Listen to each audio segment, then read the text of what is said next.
Good morning, everyone. This is Sarah with this week's Tech Try It. I'm going to try to be as brief as possible, but I wanted to model some of the basic features of this week's Tech Try It, which is Google Docs. First of all, I know lots of you already have experience with Google Docs, so if you're really comfortable using it, you may not even need to watch this Tech Try It. Those of you that aren't or want a refresher, this will just serve to show some of the basics of the program, really focusing on the things that are available here in our menu bar.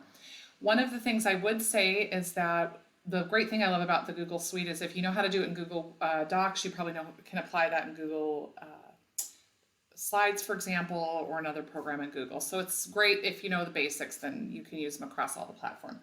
So this week, one of the things that we're going to ask you to do is to create your technology and lesson planning template.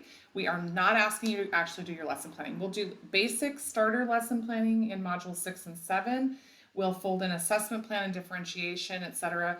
as you move farther down. So don't think that you're going to have to plan all your lessons at once. We really want you to take your time, reflect on the foundations of the course, and plan with some intentionality. So today is about creating a document that will help you with that intentionality.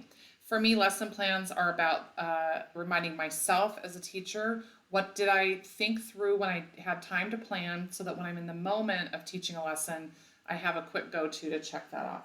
So what we're going to start with today in Google Docs is one of my first little tricks, and that's to give yourself more real estate. So at the top and on the sides, you have your margin bars. So there it's white or gray. You can actually grab and move those margins at top and bottom down and move them across, and then also bring that out and give yourself as much space on the sides as you can.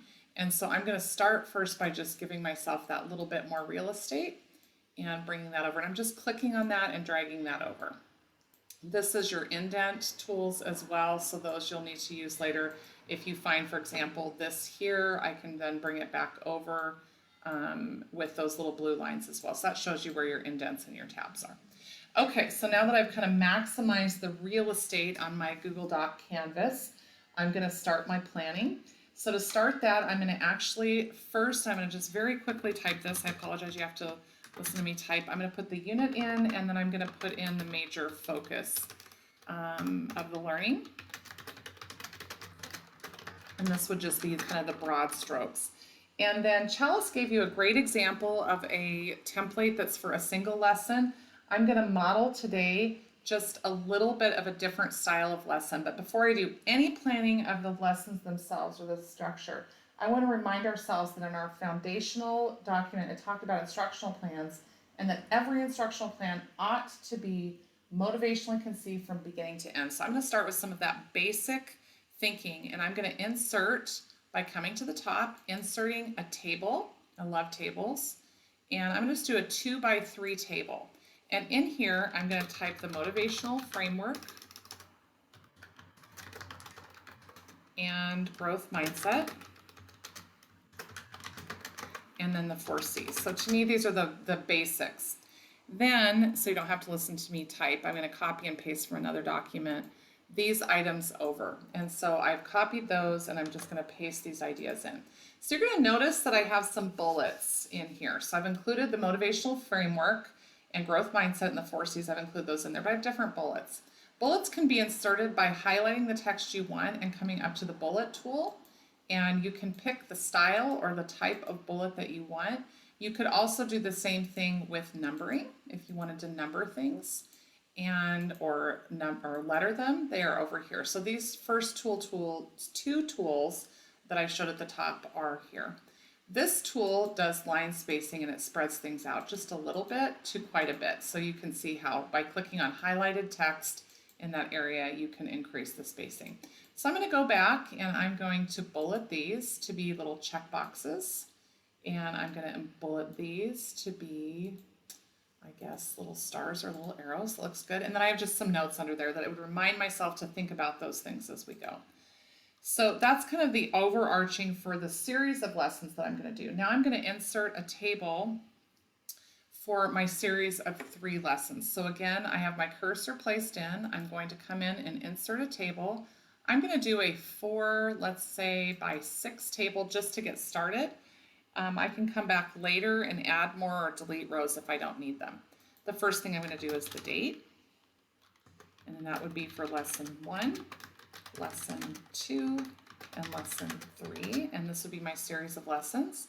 I'm going to make this a little bit smaller by clicking on those lines and dragging them across. You can see how when I get the double lines, I'm able to adjust the sizes of those. So I've made this one a little smaller to give myself more real estate in here to do the actual typing in my lessons.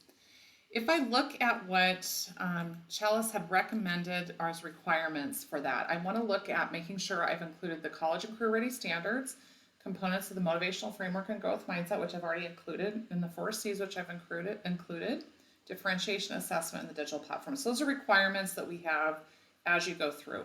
We're also asking you, along with all of DoDEA, to match that to the 2060-20 framework.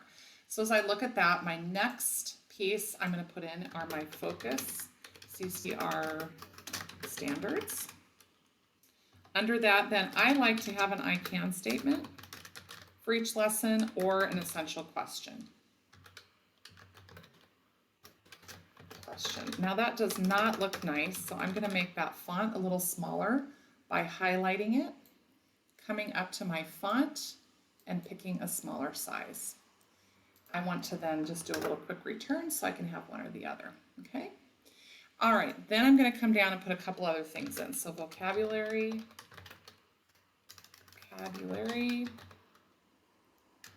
or prior knowledge, and this will just remind me to, excuse my typos, to think about that each time as I'm planning, to remember to put those pieces in. And then I'm going to say this is all front matter for my lesson. I'm going to now move into my lessons. Let's say I have my open, my work session, and I'm out of lines. So what do? I'm going to click on my table. I'm going to right click and insert a row below to give myself room for the close.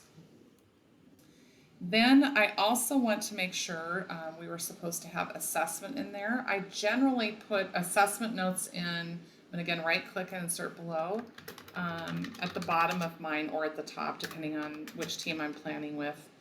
What I've noticed is I've done planning with lots of teachers for digital lesson planning. Every team, every teacher has to make a format that works for them and that matches their eye. But for now, I'll just put it there. I'm also going to insert below and intentionally think about the digital platforms that I want to highlight and any resources or notes. So again, I'm going to right click, insert row below. Okay, so what I've noticed now, this is really the basics. I've just typed in, I've used a basic table and typed in.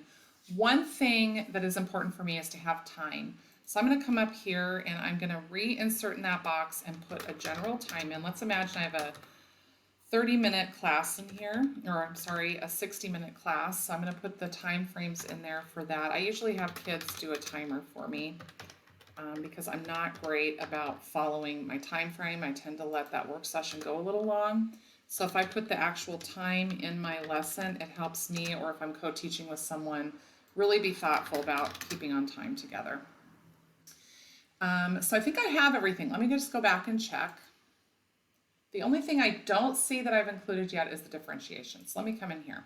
I like to include my differentiation during the work session. So I'm going to, again, right click below the close or above, and I'm going to insert a row above, and I'm going to insert another row and another row because I want to show you how to do something. I'm going to put differentiation plan, and this would allow me in my document to have a high, medium, and low if I want to make notes on adaptations to specific tasks, etc., that I could have that in.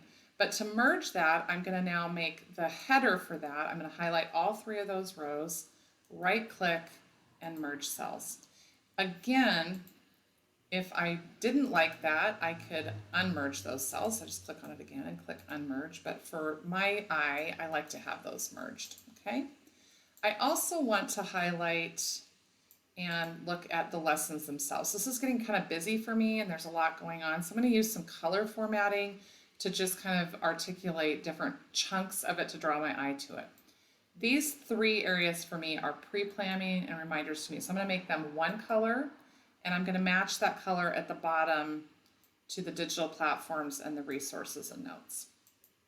So I'm going to highlight the cells, click on the bucket, and then pick the color that matches that. So now right off the bat, that's helped me kind of say, okay, during a lesson I could focus on specifics.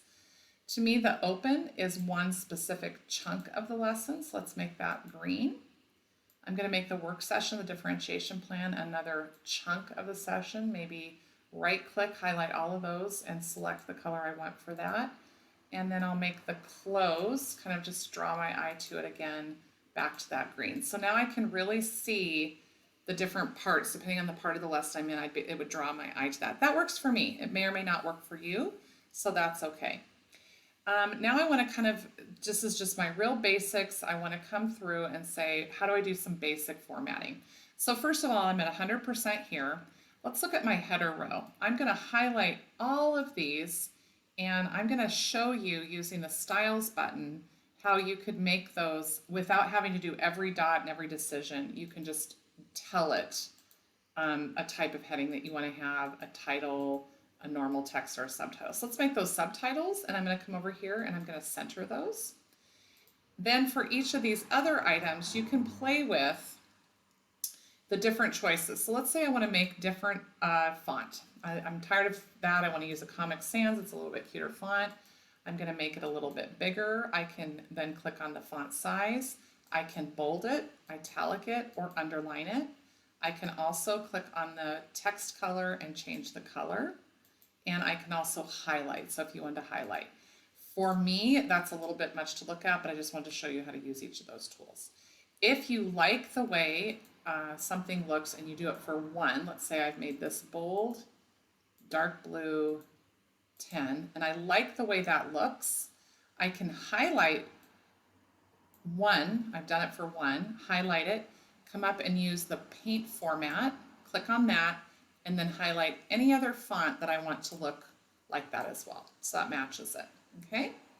So we've looked at these tools right here. This is your spell check, by the way, and your grammar check.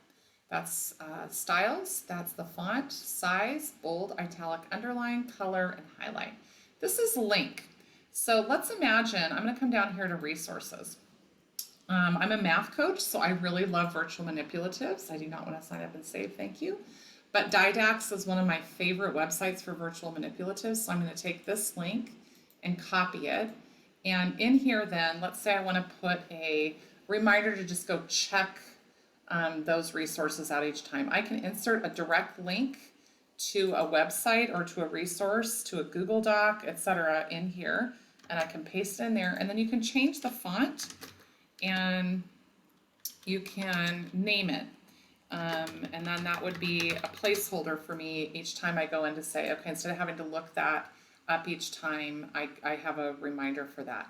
I can put more than one in. So that's come in here. I'm going to go to another one that I really like. This is the Math Learning Center. I right click and copy the website, come back here, and I can also just insert and paste it in if I wanted as a website. So either is up to you. You can then, if you have more than one thing in, you can center it, right center it, right justify, spread it across. Again, we showed you the line spacing earlier, and you can also bullet it. So it's up to you to decide how to format those things. Within each of those, if you didn't like any of the formatting and you wanted to just say, ugh, I don't like any of it, you can use this clear formatting and it would take the formatting out of those. You can also change border color, background color, change border width, etc. in that. I'm not going to do that today. But essentially what I've done then is created a template that when I get ready to actually start my planning, it's just going to intentionally focus me through remembering to put each of these elements into my lessons. So again, have fun. I hope this was a good start for you, getting started on your 2060-20, and we'll see you soon.